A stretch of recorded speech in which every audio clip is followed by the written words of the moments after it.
Hello children, this is Grandma Carla, and I am reading more of Henry and Ribsy, and this is chapter 3. Henry gets a haircut. Henry was looking through the refrigerator for something to eat, something that wasn't too hard and wasn't too chewy, because he had 2 teeth so loose that he could wiggle them with his tongue. They were upper teeth, one on either side of his 4 grown-up front teeth. Henry wanted to keep them 3 more days so he would have something to show off to the other boys the first day of school. Ribsy pawed at the refrigerator door. "All right," said Henry. "You've been pretty good about keeping out of trouble lately." He tossed a piece of horse meat to him.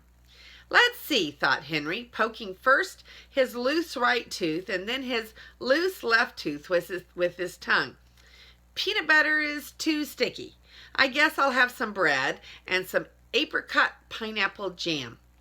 As he reached for the jam jar, Henry heard his mother come in the front door. "Hi, Mom," he called. "Hi," she answered, and entered the kitchen with her arms full of packages. "Wait till you see what I bought." Here's Henry and Ribsy looking in the refrigerator for a snack. "What?" said Henry. He wiggled first his right tooth and then his left tooth as he took a slice of bread out of the bread box. Mrs. Huggins dumped her packages on the draining board. "Electric clippers," she announced. The colossal drugstore was having a sale. Only $6.95, marked down from $9.95. "Clippers? For what?" Henry asked as he spread butter on his bread. He wiggled his left tooth. He thought, "it's a little bit looser than the right tooth." "Hair clippers, of course," answered his mother. Henry stopped wiggling his teeth. "Clippers for whose hair?" he asked suspiciously. "Now, Henry," said Mrs. Huggins soothingly, "I'm sure that with a little practice I can do just as good a job as the barber.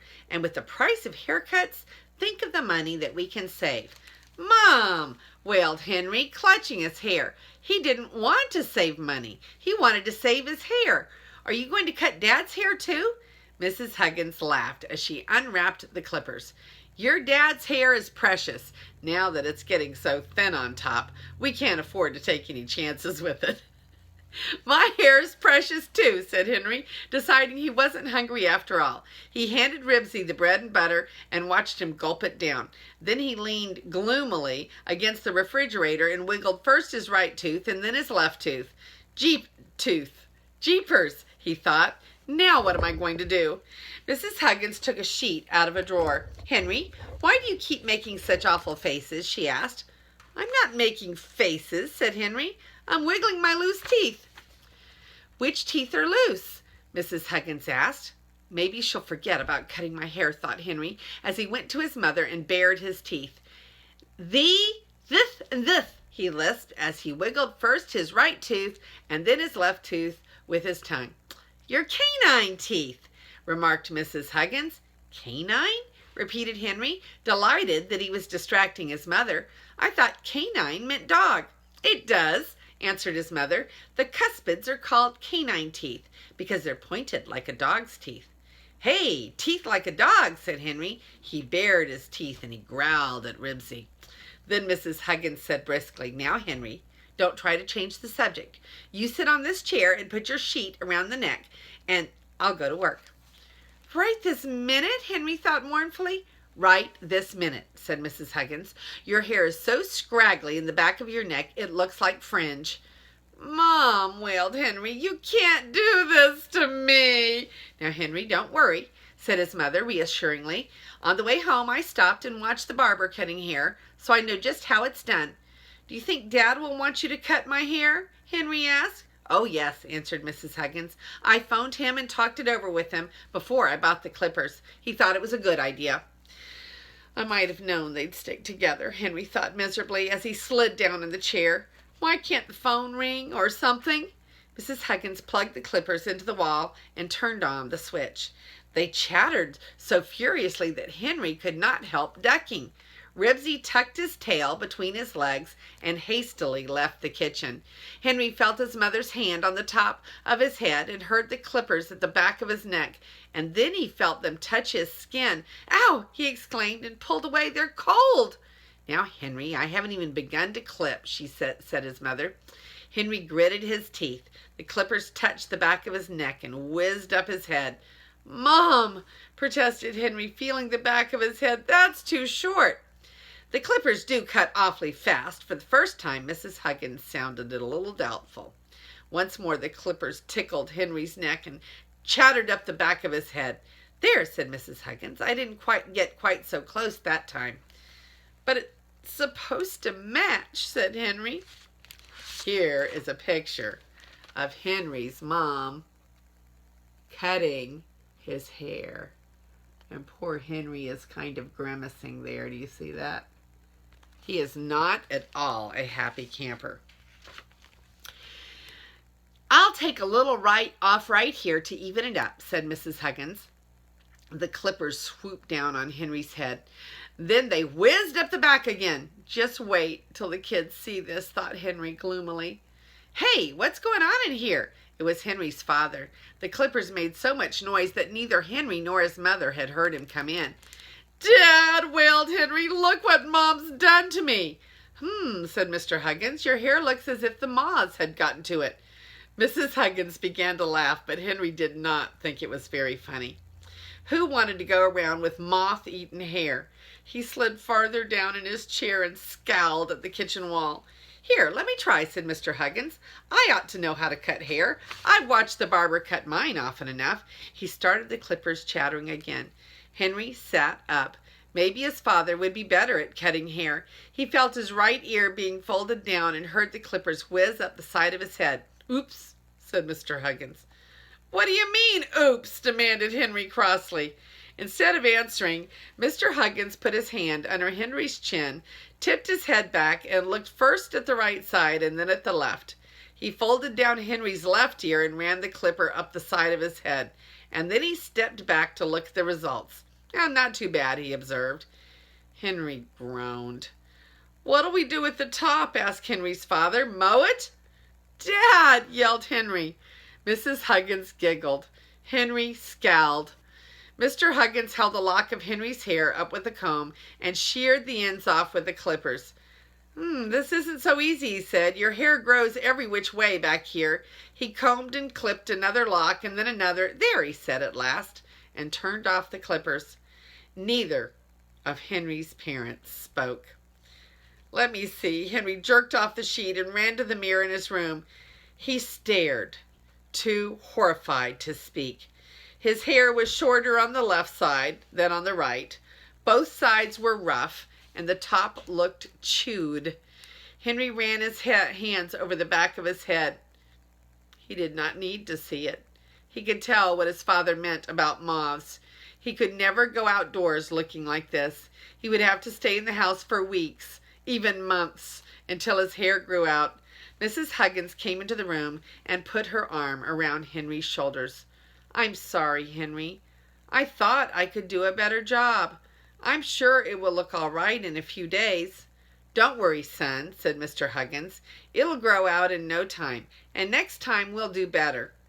"Next time?" Henry stared at himself in the mirror. "I can't go to school looking like this. I'll have to stay home. I'll get behind in arithmetic, and I won't know the folk dances, and—" "Oh, Henry, it isn't that bad," interrupted his mother. "It will grow out before you know it." "But it won't grow out by Monday, and that's when school starts." When Henry's mother and father left the room, Henry threw himself on the bed and pounded the pillow with his fist. He would have to think of something to do about his hair. He would just have to. That was all. Maybe he could get a wig, or have all of his hair cut off and say that he was tired of having hair. There was one thing he was sure of. He could not face the kids, especially Scooter, looking like this. Some bits of hair had fallen down Henry's back and made him itch. He scratched and thought. Then he got up and pulled his Daniel Boone coonskin hat out of a drawer. He put it on and looked at himself in the mirror. Nope, it would not do. Even with the tail hanging down, too much hair showed. He put it back and pulled out a sailor hat. Nope, that wouldn't do either. Wait a minute, he thought, and he turned down the brim. Yes, that did it. The turned down brim hid every bit of his hair. It hid his eyebrows, too, but he didn't care. Henry looked at himself in the mirror, wiggled first his right tooth and then his left tooth, and he felt a little better. Maybe he could find something to rub into his scalp to stimulate the growth of hair the way that advertisements said. Okay, so now you get to see Henry's very, very interesting scraggly haircut.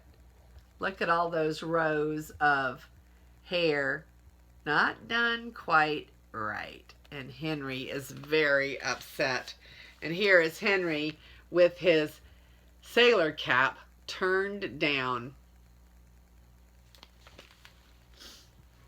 Ribsy whimpered at the front door.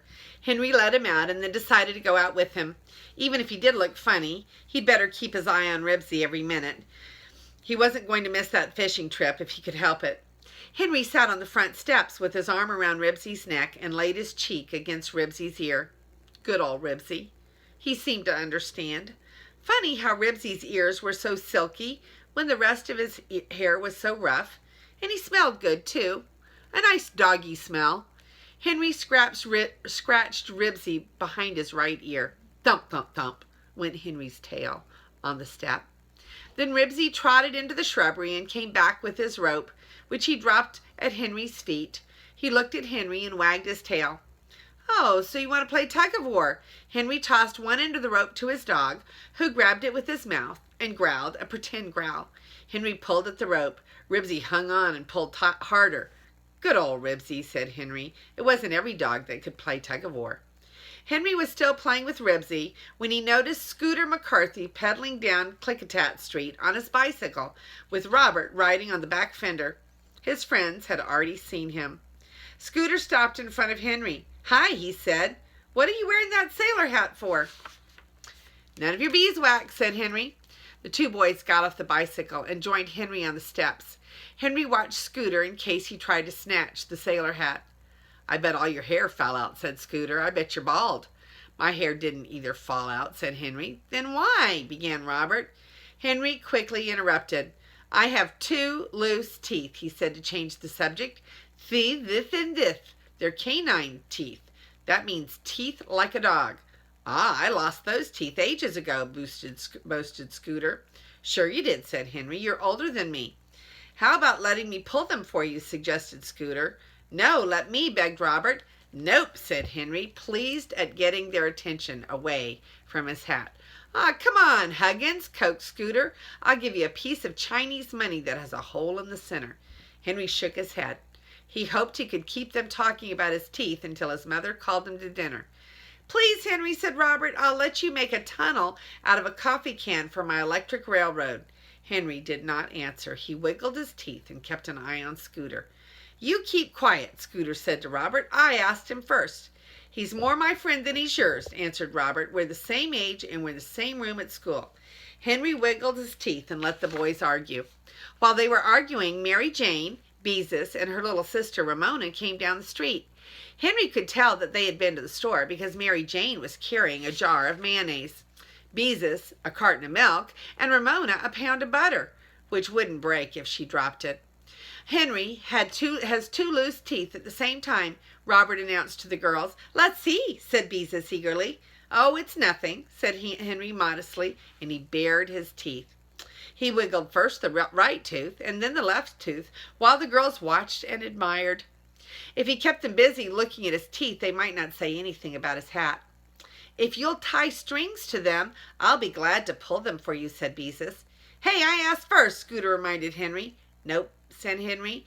Henry Huggins, you better pull them out, said Mary Jane. My dentist says if you leave loose teeth too long, it makes your grown-up teeth come in crooked. Henry scratched at the bits of hair down his back as he thought this over. Nope, he said, to keep the argument going. I'm going to keep them. If you tie strings on them and tie the other ends to a doorknob and slap the door, they come out without even hurting, said Beezus. He could get a whole bunch of chewy candy. That would pull the teeth out, suggested Mary Jane. That's no fun, objected Scooter. Besides, he might swallow them.